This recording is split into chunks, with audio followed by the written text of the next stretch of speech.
ప్రస్తుతం మనం తిరుపతి పద్మావతిపురంలో ఉన్నాం. ఈ కూటమి ప్రభుత్వం వచ్చి ఏడాది కావస్తుంది. ఈ ఏడాది కాలంలో సూపర్ 6 అనే పథకాలు అనేవి వస్తున్నాయా లేదా, అసలు ప్రజలకు అందుతుందా లేదా అనే విషయం తెలుసుకునే ప్రయత్నం చేద్దాం. అదేవిధంగా గత వైఎస్ఆర్ కాంగ్రెస్ పార్టీ హయాంలో ఏమేమి పథకాలు వచ్చాయి, అసలు అప్పుడు ఎలా ఉంది, ఇప్పుడు ఎలా ఉంది అని తెలుసుకునే ప్రయత్నం చేద్దాం. అమ్మా, చంద్రబాబు నాయుడు గారి ప్రభుత్వం ఎలా ఉందమ్మా? చంద్రబాబు నాయుడు పరిపాలన అంతా అబద్ధ పరిపాలనగా ఉంది. అబద్ధకు జనికుడు అన్నట్టుగా ఉంది, కానీ ప్రజాపాలన అనేది జరగట్లేదు. ప్రతి ఒక్కరు కూడా ఎందుకు ఇలాంటి ప్రభుత్వాన్ని మనము ఓటు వేసి గెలిపించుకున్నామనేది చాలా బాధపడుతున్నారు. తప్పకుండా ఈసారి జగన్మోహన్ రెడ్డి గారి పరిపాలనని, ఇప్పుడు ప్రజెంట్ చంద్రబాబు నాయుడు కూటమి ప్రభుత్వ పరిపాలనని చూస్తున్నారన్నమాట. బ్యాలెన్స్గా ఎంత దారుణంగా ఉందంటే, ఒక బటన్ నొక్కితే అందరు నొక్కితే వస్తుందన్నారు, కానీ అదే బటన్ నొక్కి అన్ని పరిపాలన ఇవ్వచ్చు కదా. కానీ అది వాళ్ళు ఏమాత్రము కూడా పరిపాలన ప్రజలకు సంబంధించింది ఏమీ చేయట్లేదు. అసలు నాయకులు ఉన్నారో కూడా లేదో తెలియట్లేదు అనమాట. ప్రతి ఒక్కరు వార్డులలో ఏ సమస్య వచ్చినా కనీసం ఎవరికి చెప్పుకోవాలన్నా కూడా తెలియట్లేదు. చాలా దారుణంగా ఉంది. ఈ ఒక్క పరిపాలన గురించి ఇంతకుముందు జగన్ గారు చేసిన పరిపాలనని ప్రతి ఒక్కరు గమనిస్తున్నారు. తప్పకుండా వాళ్ళందరూ కూడా తిరిగి జగన్మోహన్ రెడ్డి గారిని గెలిపించుకోవాలని ఆశపడుతున్నారు. తప్పకుండా ఈ ఒక్కటి గమనించాల్సిందిగా కోరుతున్నారు. అయితే పవన్ కళ్యాణ్ వచ్చేసి నేను జగన్ని రానివ్వను, జన్మలో సీఎం కానివ్వను అనేసి అని అంటున్నారు. మరి దానిపైన మీరేమంటారు? పవన్ కళ్యాణ్ గారు ఎవరండి? అసలు కార్పొరేటర్కి ఎక్కువ, ఎమ్మెల్యేకి తక్కువ అని చెప్పారు మన జగన్మోహన్ రెడ్డి గారు. అలాగే ఉంది, కానీ ఏదో జగన్మోహన్ రెడ్డి గారిని ఒక్కరిని గెలిపించుకోవడానికి వాళ్ళ వల్ల కాలేకుండా వాళ్ళే చెప్తున్నారు మేమందరం కలిసిగా నిలబడలేమంటున్నారు కదా. దాంట్లో తెలిసిపోతా ఉంది వీళ్ళ యొక్క బలం ఎంతో అనేసి. అంటే ఒక జగన్మోహన్ రెడ్డి గారు ఎప్పటికి కూడా నేను ఒక్కటే ఉంటాను, ప్రభుత్వాన్ని నేనే నడిపిస్తాను, నా ప్రజలకు ఏవి ఇచ్చాయో హామీ తప్పకుండా నెరవేరుస్తానని ఈ రోజు ఓడిపోయినా కూడా అదే మేనిఫెస్టోతో ఉన్నారు. కానీ వీళ్ళు ఇంతమంది గెలిచి కూడా కానీ అంత పరిపాలన అనేది చేయట్లేదు. నాకు తెలిసి ఇప్పుడు పరిపాలన అనేది లేదు, కానీ రెడ్ బుక్ రాజ్యాంగమే గెలుస్తూ ఉంది. వాళ్ళు అదొక్కటే అమలు చేస్తున్నారు. ఈ నాయకులు బలంగా ఎక్కడున్నారో వీళ్ళని మనం ఎలా దెబ్బతీస్తే వీళ్ళ ప్రభుత్వాలని మనము ఎంత డౌన్ చేయొచ్చు అనే విధంగా చేస్తున్నారు. కానీ ఎప్పటికీ జగన్మోహన్ రెడ్డి గారు మొన్న కూడా బంగారుపాళ్యంలో మీటింగ్లో చూశారు. 50 మంది అంటే ఎవరు అక్కడ మీటింగ్ కండక్ట్ చేయలేదు. జస్ట్ అక్కడికి వెళ్ళి నిల్చుంటేనే వాళ్ళకు సొంతంగా ఎంతమంది పరిగెత్తుకొని వస్తున్నారు. అలాంటి నాయకుని మిస్ అయిపోయామే అని ఆయనకు బలంగా ప్రజాబలం ఏంటో అని ఈ ప్రభుత్వానికి, ఇక్కడున్న కూటమి ప్రభుత్వాన్ని తెలియజేయాలని ఎంతో మంది స్వతహాగా వచ్చారు. ఇదే తెలుస్తుంది. జగన్మోహన్ రెడ్డి గారు తప్పకుండా సీఎం అవుతారు. మళ్ళీ ప్రజల మధ్యలో ఇంతమంది ఎలా చేశారో అవన్నీ కూడా నెరవేరుస్తారు. అందరూ వేచి చూస్తున్నారు. గత వైఎస్ఆర్ కాంగ్రెస్ పార్టీ హయాంలో ఎలా ఉండిందమ్మా? అందరూ చాలా హ్యాపీగా ఉన్నారండి. ప్రతి ఒక్కరు ఒక కోవిడ్ వచ్చినా కానీ ఆయన జగన్మోహన్ రెడ్డి గారు ఏం చెప్పారో కూడా ఆ కోవిడ్లో కూడా ప్రతి ఒక్కరి ఇంటికి ఏమేమి అందాలని కానీ ప్రతి ఒక్కరి అవసరాలను తీరుస్తూ ప్రతి ఒక్క ఇంటికి పెద్ద దిక్కుగా ఉండి, అప్పుడు కోవిడ్ అప్పుడు అసలు వీలైతే ఏం పట్టించుకొని ఉండరు. ఎంతో మంది ప్రాణాలు నిలబెట్టారు. అసలు వైఎస్ఆర్ పరిపాలన అనేది ఎప్పటికీ శాశ్వతమైంది. ఇప్పుడు ఈ చేంజ్ కూడా రావడం కూడా ఒక మంచిది అనిపిస్తుంది. ఎందుకంటే వీళ్ళు ఎప్పటికీ అబద్ధాలు చెప్పుకునే వస్తారు, కానీ ఇప్పుడు వీళ్ళ పరిపాలన విషయంలో ఇప్పుడు ప్రజలు కూడా తెలుసుకునే అవకాశం కూడా వచ్చింది.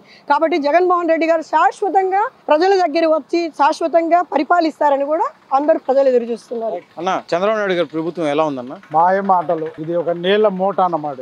ఏనాడు కూడా ఆయన చెప్పినటువంటి మాటలు నెరవేర్చిన పాపాన పోలేదు. అదే జగన్మోహన్ రెడ్డి గారు ఇచ్చినటువంటి మాటను ఖచ్చితంగా సూచన తప్పకుండా పాటించి ప్రతి ఒక్క పేదవారికి కూడా న్యాయం జరిగింది. ఈ తెలుగుదేశం ప్రభుత్వంలో న్యాయం జరగబోదు. ఇది మాయల మాట. ఈ చంద్రబాబు నాయుడు రావడానికి ఎన్నో మాయ మాటలు చెప్తాడే తప్ప అతను చేసేదంటూ ఏమి ఉండదు. అదే జగన్మోహన్ రెడ్డి పార్టీలకు అతీతంగా, కులాలకు అతీతంగా ప్రతి ఒక్కరూ కూడా నా వాళ్ళు ఓటు వేసినా ఓటు వేయకపోయినా కూడా వాళ్ళకి పథకాలు అందాలని చెప్పేసి గొప్ప మనసుతో చేసినటువంటి వ్యక్తి జగన్మోహన్ రెడ్డి. అదే ఈ వ్యక్తి రావడానికి ఎన్నో మాయ మాటలు చెప్తాడు, వచ్చేసిన తర్వాత ప్రజల్ని చుట్టూ మూట కట్టి పక్కన పడేస్తాడు. నాకు 40 సంవత్సరాలు అనుభవం ఉందని.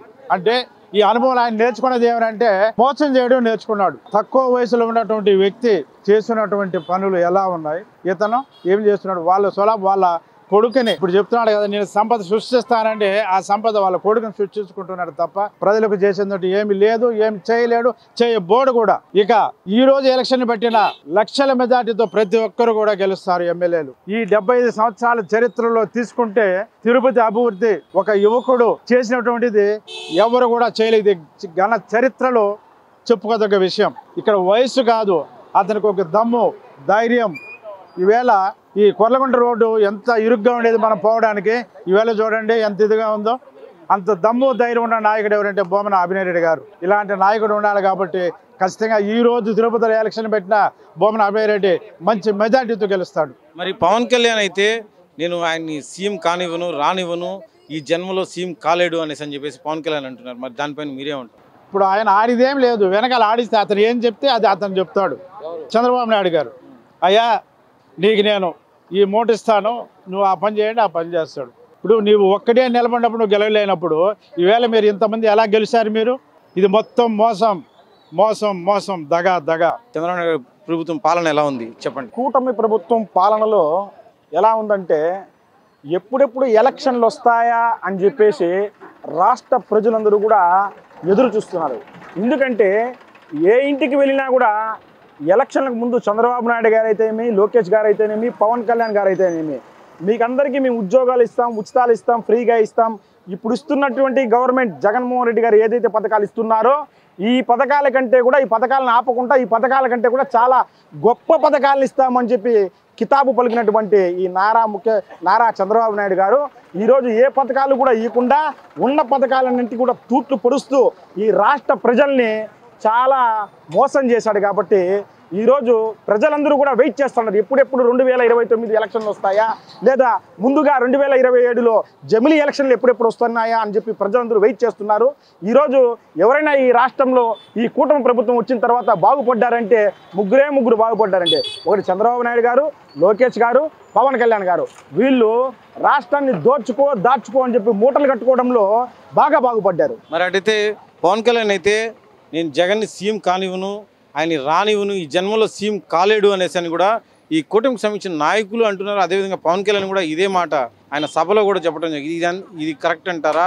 అంటే ఆయన రానివ్వను అన్నారు కదా, మరి దానిపైన మీరేమంటారు? అంటే లాస్ట్ టైం కూడా జగన్మోహన్ రెడ్డి గారిని అతపాతాలానికి తొక్కేస్తా, మిమ్మల్ని సింగిల్ డిజిట్లో చెప్పి నిలిపేస్తా అని ఇప్పుడు మాకు రాష్ట్ర ప్రజలకంతా ఎందుకు అర్థమవుతుందంటే ఇవంతా లోపాయకార ఒప్పందాలు. ఎందుకంటే ఈవీఎంని 100% ట్యాపరింగ్ చేశారు కాబట్టి వాళ్ళంతకు వాళ్ళే కాలజ్ఞానం చెప్తున్నారు. నెక్స్ట్ ఈ మారి జరుగుతుందంటే ఈ మారి ఎలా జరుగుతుంది అంటే ప్రజల్ని కాదని చెప్పేసి నువ్వు కాలజ్ఞానం చెప్పేదానికి నువ్వెవరు? ఒక పవన్ కళ్యాణ్ ప్రజలందరూ ప్రశ్నిస్తున్నారు. అంటే నేను జగన్మోహన్ రెడ్డి గారిని రానీను అంటే భగవంతుడి కంటే పవన్ కళ్యాణ్ గొప్పవాడు ఏం కాదు కదా. ఎలా అంటాడు ఆ విధంగా జగన్మోహన్ రెడ్డి గారిని రానీను అనేసి? ఖచ్చితంగా జగన్మోహన్ రెడ్డి గారు రాష్ట్ర ప్రజల ఆశీర్వాదంతో, భగవంతుడి ఆశీర్వాదంతో వచ్చే ఎలక్షన్లో వై నాట్ 75 175కు 175 సీట్లు కొట్టబోతున్నాడు. పేద ప్రజలకు, బలహీన వర్గాలు చేదోడు వాదడుగా ఈసారి వైఎస్ రాజశేఖర రెడ్డి గారి ఆశయాలను కొనసాగిస్తూ జగన్మోహన్ రెడ్డి గారు సీఎం అవుతున్నారు 2029లో. రాసి పెట్టుకోండి, ఇది పక్కా. ఇదే విధంగా